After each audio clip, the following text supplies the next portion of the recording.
There is this question, though, around Democrats versus Republicans. And you have people like Kanye West who's saying, listen, love you guys and Democrats. Excuse me 1 second.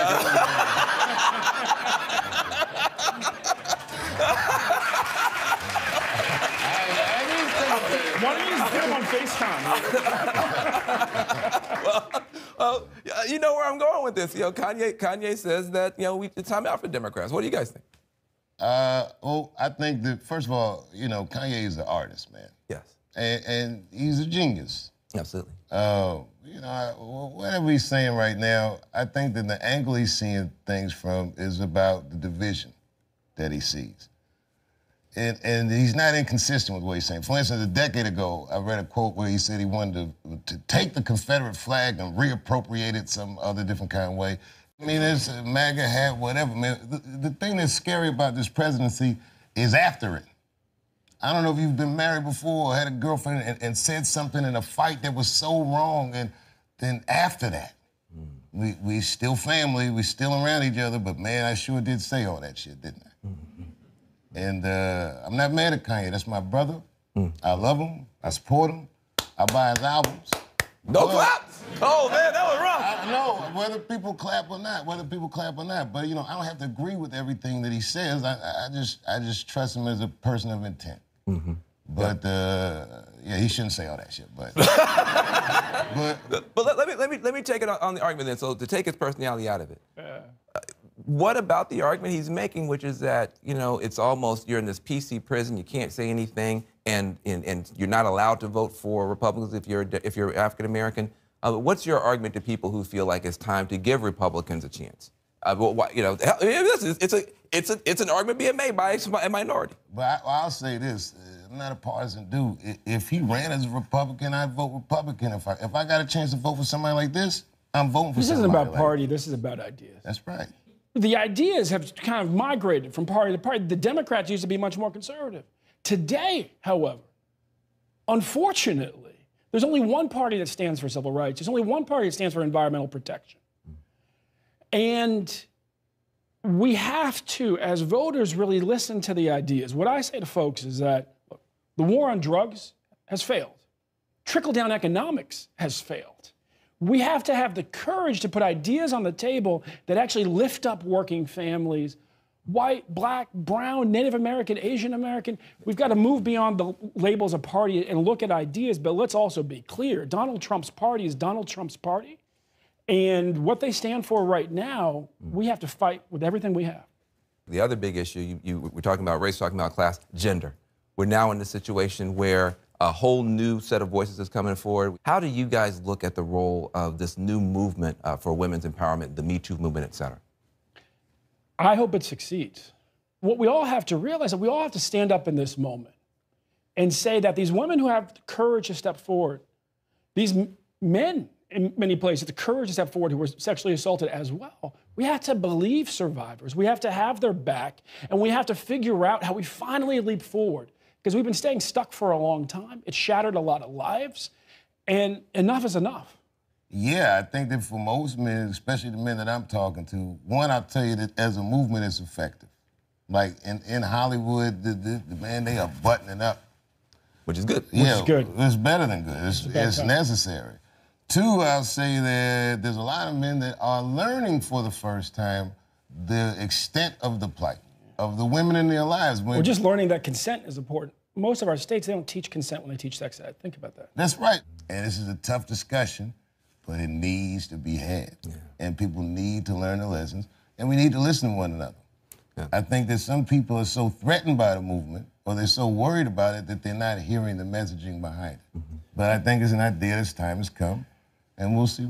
Did you watch the Kavanaugh testimony, the hearings, all that kind of stuff? I've seen highlights. Yes. Yeah, exactly. What was your take and impression? Could you imagine an African American or a female yelling at them senators like that? Oh, you mean the way that Kavanaugh yelled? Yeah. Or any of it. You know, man, I'm from this. Solomon, black man, election manager. Ambazonia with the vote. Election don't go. Yes, as we the vote we go.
enemies they go shame.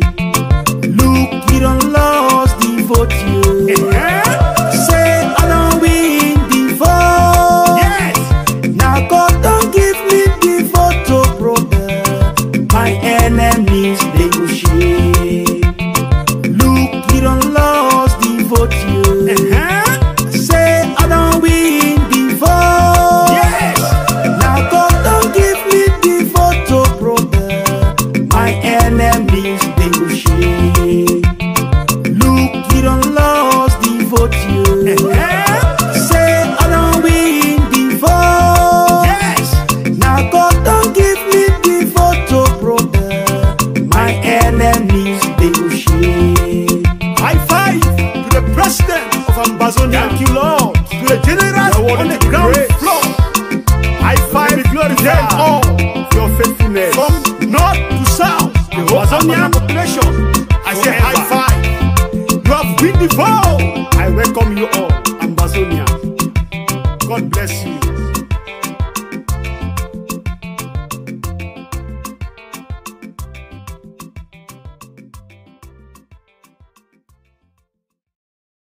I'm from this area. Like I grew up around here, and the sad thing about it is, I believe, sadly, if that woman had gone to the police in 1982 and told them exactly what she had told the Senate, that he wouldn't have gone to jail. Not in that place, not in that time, not with no name like Brett Kavanaugh. It was daunting. It also made me sad that this is a national discussion that's happening during a Supreme Court nominees hearing. It's a tough time for this country, man. Famously on SNL, you said you wanted to give Trump a chance, but you also wanted to make sure that he gave disenfranchised people a chance. Looking at the Trump presidency almost 2 years in, do you feel that he gave disenfranchised people a chance? It's hard to tell where Trump ends and his constituents begin, but I think that the rhetoric of his presidency is repugnant. I just don't like the way he talks. I don't like, there's certain, we're living in a time where there's got to be a little more cultural sensitivity. And even a guy like me that's just writing jokes, I have to listen more than I've ever had to listen because the gripes is coming so fast and furious. And I'm not dismissive of people's gripes. It might sound like it on stage, but I listen. And as a president of a country that's as eclectic as ours, you look around your crowd, you see it's like a patchwork of people. I just think that he's speaking to a very small choir. And there's so many more opinions that just the way he engages the public is dismissive of. I don't like talking bad about the president, but I said we should give him a chance because he's the president of the United States now. What choice do I have? Right. But I think you also apologized for that sometime later, didn't you? Well, I don't ever apologize for jokes. What I said is, I said I shouldn't have said that shit. Let's be clear, right? Let's be clear. Donald Trump is playing a politics of divide and conquer. He's picking scapegoats all day long. Muslims, Mexicans, immigrants, black folks, women, it goes on and on. Yep. Right? Occasionally, and so what do we do in that moment? We actually have to listen to each other. We have to talk to each other respectfully. We got to pull each other together because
Baminda, now who's how we the go so? Yeah, Uya, Limbe, Kumba, now who's how we the go so? How about yeah, something is killing me slowly, and I'm feeling so lonely. But this thing I must to talk, oh. Yeah. All my people, they for bush, oh. And our children now they go for school, oh. But nobody fit to talk, oh. We get to plenty, so many things where we really want to complain to you. See these people where they kill us, are the people where they got for protect me, yeah. Our children, they for prison. Our leaders, they for prison. Now they calling for dialogue. Now who and who go talk, oh. That's